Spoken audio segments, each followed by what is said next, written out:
आपको एक ऐसी कहानी सुनाने जा रही हूँ जो खानदानी गुरूर की भेंट चढ़ गई। ये मेरी सहेली शाजिया की दास्तान है, जो अपने माँ बाप और रिश्तेदारों की नजर में मर चुकी है, लेकिन हकीकत में जिंदा है। शाजिया 4 बहन भाइयों में सबसे बड़ी थी और बाकी तीनों भाई उससे छोटे थे। वो लोग एक गांव में रहते थे। उनके खानदान में बेटों को ज्यादा अहमियत दी जाती थी। ताहम चूंकि शाजिया के दोनों चाचाओं के यहाँ बेटी नहीं थी, इसलिए वो सबकी आंख का तारा बन गई और खानदान भर की लाडली कहलाई। उसने एक बाअसर सरदार खानदान में आंख खोली, जो माली तौर पर मुस्तहकम और माशरे में इज्जतदार था। घर में हर वक्त नौकरों की चहल पहल रहती थी। शाजिया की माँ एक नेक दिल और सखी औरत थी। वो किसी को अपने दरवाजे से खाली हाथ नहीं जाने देती थी। अगरचे शाजिया को घर में बहुत प्यार मिला, लेकिन एक कमी ये थी कि उसके साथ खेलने वाली कोई हम उम्र लड़की नहीं थी। उसके भाई अपने खेलों में मसरूफ रहते, जबकि शाजिया को गुड़िया खेलना पसंद था। जब माँ ने देखा कि बच्ची मगमूम रहने लगी है, तो उसने अपने मजारा की बीवी सकीना से कहा कि वो शाजिया की दिलबस्तगी का बंदोबस्त करे। सकीना का घर करीबी था, जो शाजिया के वालिद एहसन खां की जमीन पर बना हुआ था। सकीना रोज शाम को शाजिया को सैर कराने खेतों में ले जाती, जहां उसके अपने बच्चे रहीम और कौसर भी साथ होते। शाजिया कौसर के बजाय रहीम के साथ खेलकर ज्यादा खुश होती, क्योंकि वो 2 साल बड़ा था, समझदार और ख्याल रखने वाला था। बाज औकात हम मिजाज बच्चे एक दूसरे से जल्द मानूस हो जाते हैं। यही मामला शाजिया और रहीम के साथ भी था। उसके अपने भाइयों से ताल्लुकात इतने खुशगवार ना थे, मगर रहीम के साथ खेलने से उसे बेहद खुशी मिलती थी। शाजिया रहीम के साथ ज्यादा वक्त गुजारना चाहती थी, क्योंकि वो उससे दबता था, उसकी हर बात मानता और उसके गुस्से को भी खामोशी से बर्दाश्त कर लेता। जब शाजिया स्कूल जाने के काबिल हुई, तो उसे करीबी स्कूल में दाखिल करवा दिया गया, और चूंकि रहीम भी उसी स्कूल में पढ़ता था, इसलिए शाजिया की देखभाल की जिम्मेदारी भी उसी के सुपुर्द कर दी गई। वो 1 क्लास आगे था, मगर चूंकि वो नौकर का बेटा था, इसलिए एहसन खान की बीवी ने हेड मास्टर से कहकर उसे 1 जमात पीछे करवा दिया, ताकि वो शाजिया के साथ ही क्लास में रहे और उसका ख्याल रखे। गांव में नौकरों के बच्चों को पढ़ाने का रिवाज ना था। ये तो एहसन खान की बीवी नेक थी कि उसने मजारा के बेटे की तालीम हासिल कराने की इजाजत दे दी, वरना पूरा गांव उनका ताबेदार था। वक्त गुजरता गया और शाजिया की उनसियत सकीना के घर, खास तौर पर रहीम से बढ़ती गई। हम उम्री साथ खेलना, पढ़ाई में मदद और एक दूसरे का ख्याल रखने में दोनों के दरमियान एक अनजाना सा रिश्ता परवान चढ़ा दिया। शाजिया दिन में एक बार भी रहीम को ना देखती तो उदास हो जाती और किसी काम में दिल ना लगता। मगर मैट्रिक के बाद शाजिया का घर से निकलना बंद कर दिया गया और रहीम को भी सिर्फ काम के सिलसिले में ही घर आने की इजाजत थी। यह जुदाई शाजिया के लिए बहुत अजियतनाक थी, लेकिन माँ ने समझाया कि तुम दोनों अब बड़े हो गए हो, अब तुम्हारा उससे मिलना मुनासिब नहीं, क्योंकि वो हमारा नौकर है और नौकर को इजाजत के बगैर बात करने का कोई हक नहीं होता। जवानी पुरखतर और बेनियाज होती है। शाजिया पर भी जवानी ने अपना रंग दिखाया। वो वालिदैन की इजाजत के बगैर सकीना के घर जाने लगी। माँ और दादी उसे हर बार टोकती, बुरा भला कहती, मगर वो एक कान से सुनती और दूसरे कान से उड़ा देती। कहती, माँ, मैं बचपन से उनके घर जाती हूँ, मुझे वहां जाना अच्छा लगता है। जब वो बचपन से मेरे रखवाले थे, तो अब बड़े होकर मेरे दुश्मन कैसे हो गए? माँ समझाती, बेटी वो तुम्हारी दुश्मन नहीं, मगर तुम्हारी बढ़ती उम्र तुम्हारी दुश्मन बन गई है। अगर हमने खानदानी रवायात का ख्याल ना रखा, तो सारा गांव तुम्हारा दुश्मन हो जाएगा।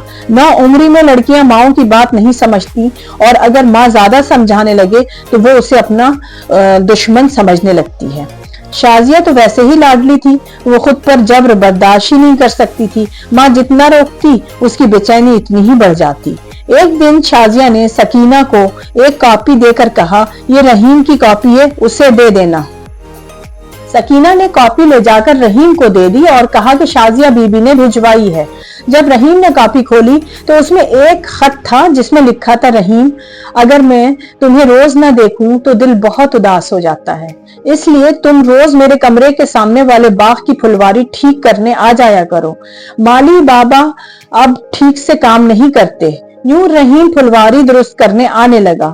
शाजिया ने माँ से कहा, मौसम बदल रहा है, मैं नए फूल और पौधे लगवाना चाहती हूँ। ये काम रहीम करेगा और रोज बाग में पानी भी वही लगाएगा। ये एक ऐसा जवाब था जो रहीम के रोजाना आने का रास्ता बन गया। चूंकि घर की औरतें रहीम से पर्दा नहीं करती थी, माँ ने यह सुनकर खामोशी अख्तियार कर ली। यूं रहीम हर दूसरे दिन बाग को पानी देने आता।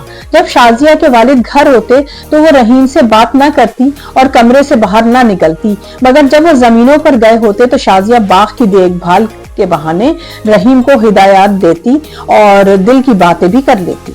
वक्त के साथ दोनों की मोहब्बत इतनी गहरी हो गई कि अब वापसी मुमकिन न रही। शाजिया के इसरार पर रहीम ने रात को हवेली के पिछले दरवाजे के करीब बाड़े में आना शुरू कर दिया, जहां वो उसका इंतजार करता। जब सब सो जाते तो शाजिया चुपके से वहां आ जाती। यह बाड़ा हवेली से ज्यादा दूर नहीं था और उसकी रखवाली रहीम के वालिद शाहू के जिम्मे था। बाद में ये ड्यूटी भी रहीम ने संभाल ली, चूंकि रखवाली के कुत्ते उसे पहचानते थे, इसलिए शाजिया के आने पर वो भौंकते नहीं थे। मोहब्बत में वो दिल दे बैठे जिसकी सजा मौत से कम ना थी। अब दोनों के लिए शादी करना नागजीर हो चुका था, क्योंकि आने वाला वक्त बेहद खतरनाक होता जा रहा था। सवाल ये था कि अब क्या करें। ये एक ऐसा सवाल था जिसका उन दोनों के पास कोई जवाब न था और ना ही इस मसले का कोई हल उनके पास था। शाजिया जानती थी कि बेशक वालिदैन उससे बहुत प्यार करते हैं, मगर खानदानी रवायात को तोड़कर वो ये रिश्ता कभी नहीं करेंगे। कहां जागीरदार की बेटी और कहां एक मामूली मजारा जिसकी हैसियत गुलामों से ज्यादा ना थी। एक रोज माँ को शक गुजरा तो उसने रहीम का शाजिया के बाग में आना बंद कर दिया, मगर बाड़े में चोरी छुप मिलने की राह अभी भी खुली थी। फिर एक दिन उन्होंने घर से भाग जाने का मंसूबा बनाया और एक रात बाड़े से खेतों में और फिर वहां से करीबी बस अड्डे जा पहुंचे। शाजिया ने टोपी वाला सादा बुर्का ओढ़ा हुआ था। लारी सुबह 4 बजे चलती थी। ये दोनों बस में बैठकर शहर आ गए और शहर से दूसरे गांव जाने वाली लारी में बैठकर रहीम की खाला के घर पहुंच गए। रहीम ने खाला को अपनी और शाजिया की मुसीबत से आगाह कराया और गुजारिश की कि खालू को कहो हमारे साथ लाहौर चलें ताकि हम वहां कोर्ट मैरिज कर लें। खाला ने कहा, बेटे तुमने अपनी ही नहीं हम लोगों की जान भी मुसीबत में डाल दी है। तुम क्या समझते हो कि कोर्ट मैरिज करने से तुम्हारा मसला हल हो जाएगा और तुम महफूज हो जाओगे? ऐसा हरगिज नहीं है, क्योंकि एहसन खां कोई मामूली आदमी नहीं है। अगर तुम पाताल में भी जा छुपोगे तो वो तुम्हें ढूंढ निकालेगा और हमें भी जहन्नुम नसीब कर देगा। घर से इस लड़की को भगाते वक्त तुम अपनी माँ और बहन का ख्याल तो कर लेते, जो एहसन खान की जमीन पर झुग्गी डाले बैठे हैं। तुमने क्यों ना सोचा कि तुम्हारे पीछे वो उनका क्या हशर करेगा?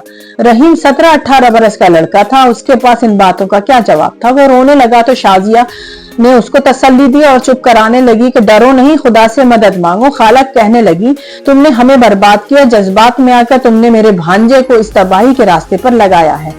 अभी खाला इस सोच में थी कि इन दोनों को कहां छुपाएं कि रहीम का बाप, चाचा, मामू उसे तलाश करते हुए खाला के घर पहुंच गए और दोनों को जीपों में बैठाकर घर ले आए। दरअसल अपनी जान के खौफ से खालू ने एहसन खान को इत्तला कर दी थी कि रहीम और शाजिया हमारे घर हैं, आप उन्हें ले जाओ। रहीम को तो एहसन खान ने कहीं गायब करा दिया। बड़े लोग अदालतों के कायल नहीं होते, उनके डेरे ही उनकी अपनी अदालतें होती हैं। अलबत्ता शाजिया की लाश को रात की तारीकी में उसके 2 पुराने खास खिदमतगारों ने एक वीरान जगह पर ले जाकर दफन कर दिया था। खुदा जिसको चाहे जिंदा रखे और जिसको चाहे मौत दे। ताहम उन खिदमतगारों में से एक की मां आड़े आ गई और उसने अपनी ममता का वास्ता देकर उनको इस बात पर आमादा कर लिया कि वो वीराने में बकरी काट कर उसको दफन कर दें, ताकि सुबह खून और भुरभुरी मट्टी देखकर खान के आदमी तली करने आए तो वापस आकर सही रिपोर्ट दें और लड़की की जान बच जाए। ऐसा ही किया गया और उस जगह पर शाजिया की जगह एक बकरी की कुर्बानी दे दी गई और निशानी के तौर पर छोटे छोटे पत्थरों का दायरा बना दिया गया, ताकि सुबह जब खान के आदमी आकर देखें तो उनको तसल्ली हो जाए। शाजिया के कुछ बाल भी काट कर जमीन पर डाल दिए गए। रहीम के कुंबे को जलील करके खान ने गांव बदर कर दिया। यूं यह किस्सा तमाम हुआ। गांव वालों को सुनगुन मिल चुकी थी, मगर किसी की क्या मजाल। घर में औरतों को शाजिया का सोग मनाने की इजाजत ना थी। फिर भी माँ कई दिन तक अपने कमरे में बंद कुरान पाक पढ़ती, रोती और बेटी की मगफिरत की दुआ करती। दूसरी तरफ अगले दिन ही शाजिया का निकाह एक दूसरे गांव के एक बूढ़े शख्स के साथ कर दिया गया, जो उसे पेशावर ले गया, जहां उसका बेटा मुलाजमत करता था। यह बूढ़ा खिदमतगारों में से एक का रिश्तेदार था। उसने लड़की को पनाह देने की दरख्वास्त पर उससे शादी कर ली ताकि शाजिया की जान बच जाए और वो किसी की पनाह में रह सके। जबरदस्ती की ये शादी एक मजबूरी थी, उसके सिवा क्या किया जा सकता था। ज़िबा होने से ये बेहतर था। जिंदगी हर किसी को प्यारी होती है, फिर शाजिया के वजूद में एक जिंदगी भी परवरिश पा रही थी जो शादी न करने की सूरत में हमेशा के लिए वल्दियत से महरूम रहती। 7 माह बाद बूढ़े शौहर के घर में एक बेटी ने जन्म लिया जिसका नाम रबाब रख दिया गया। अब वो ये एक मनकोहा थी और बूढ़ा उसका मालिक था, लिहाजा बच्चे की खातिर शाजिया ने कुर्बानी दी, उसको शौहर कबूल किया। यूं वो बूढ़े मोहसिन की 2 बच्चियों की मां बनी। वो अपने शौहर की बच्चियां भी पाल रही थी और रुबाब को भी परवान चढ़ा रही थी। वो एक जिंदा लाश के मानिंद जी रही थी, ताहम शौहर का आसरा भी बड़ी बात थी। वो जमाने की दस्त बर्द से बची हुई थी। मोहसिन की एक पुलिस ऑफिसर से रंजिश चली आ रही थी। वो किसी केस के सिलसिले में रिश्वत पूरी ना दे सका था। एक दिन उस पुलिस ऑफिसर ने बाजार से गुजरते हुए मोहसिन को देख लिया और अगले दिन उसको हथकड़ी लग गई। इल्जाम यह था कि उसने बाजार में एक औरत के साथ छेड़खानी की थी, हालांकि ये मामला ऐसा ना था। बहरहाल जब कुदरत की तरफ से मुसीबत आती है तो बेगुनाह को भी बाज औक़ात सजा हो जाती है।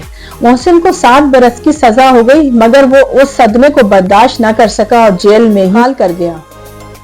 अब शाजिया का कोई पुरसाने हाल ना था। वो किससे अपने दिल का हाल कह सकती थी और किसको अपने बारे में कुछ बता सकती थी। मोहसिन के बेटे ने चंद दिन अपनी सौतेली माँ को रखा, मगर जब उसकी बीवी लड़ने झगड़ने लगी तो उसने कहा, तुम चाहो तो बच्चियों को मेरे पास छोड़ दो, मगर तुम्हें जाना होगा क्योंकि मेरी बीवी तुमको अपने घर में बर्दाश्त नहीं कर पा रही है। तुम्हारी बच्चियां मेरी बहनें हैं, मैं उनकी परवरिश का इंतजाम कर लूंगा। वो घर से निकलकर कहाँ जाती, लेकिन जाए बगैर भी चारा न था। उसने अपनी 3 बच्चियों को साथ लिया और जिस औरत ने उसकी शादी उस बूढ़े से करवाई थी उसके घर जाने का इरादा कर लिया। जब वो लारी में बैठ रही थी तो उसने दिल से दुआ की कि ऐ खुदा मेरा कोई सहारा बना दे या फिर मुझे मेरी इन बच्चियों समेत अपने पास बुला ले, क्योंकि दुनिया में मेरे लिए कोई जगह नहीं है। अभी बस ने थोड़ा ही फासला तय किया था कि उसमें धमाका हो गया। काफी मुसाफिर जाए हादसे पर हलाक हो गए, जिसमें शाजिया की 3 बच्चियां भी शामिल थी, जबकि वो खुद शदीद जख्मी होकर बेहोश हो गई थी। काफी दिन बाद वो बातचीत करने के काबिल हो सकी, ताहम अब वो सही तौर पर बोल नहीं सकती थी। अपना अता पता क्या बताती, अता पता तो खुद उसे मालूम नहीं था। अलबत्ता वो अपनी बच्चियों को याद करके रोती और पूछती कि वो कहाँ हैं। डॉक्टरों ने जब महसूस किया कि शाजिया अब ठीक है और उसको अस्पताल छोड़ देना चाहिए तो उन्होंने एक फलाही अदारे से बात की और शाजिया को उस अदारे में भेज दिया, जहां वो काफी अरसे रही। वो चूंकि ठीक तरह से बात नहीं कर सकती थी और अता पता नहीं बता सकती थी, तो लोग यही समझते थे कि बच्चों की मौत की वजह से ऐसी हालत हो गई है।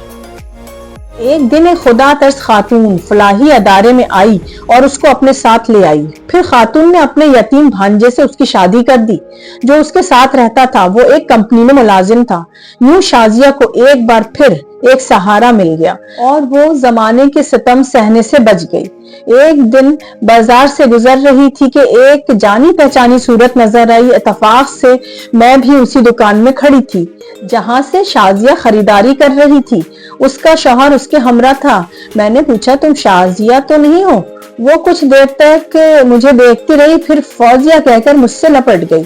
हमने मैट्रिक एक साथ किया था, वो मेरी सहेली थी। हम कैसे एक दूसरे को ना पहचानते, गर्चा हम दोनों ही काफी बदल चुके थे। जमाने के सर्द और गर्म ने उसका रंग रूप छीन लिया था, मगर मैं ही थी जिसने उसे पहचान लिया, वरना कोई उससे पहचान नहीं सकता था।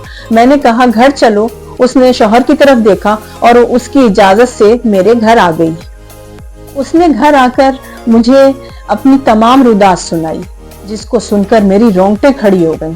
मैंने सोचा कि लड़कियों को अपने वालिदैन की मोहब्बत और इज्जत को अपने पास रखना चाहिए, क्योंकि उस रास्ते पर चलने वालों के लिए तबाही और बर्बादी के सिवा और कुछ नहीं रहता। जज्बात में लड़कियां माँ बाप को दुश्मन समझ लेती हैं, लेकिन वालिदैन दुश्मन नहीं होते, बल्कि नादान बच्चियां खुद कभी कभार अपने प्यार करने वाले वालिदैन की इज्जत की दुश्मन बन जाती हैं। जैसे शाजिया, जो आज भी अपनों से छुप कर जी रही है, जो बहुत मुश्किल होता है और ये वही जान सकते हैं जिन पर खुद गुजरती है।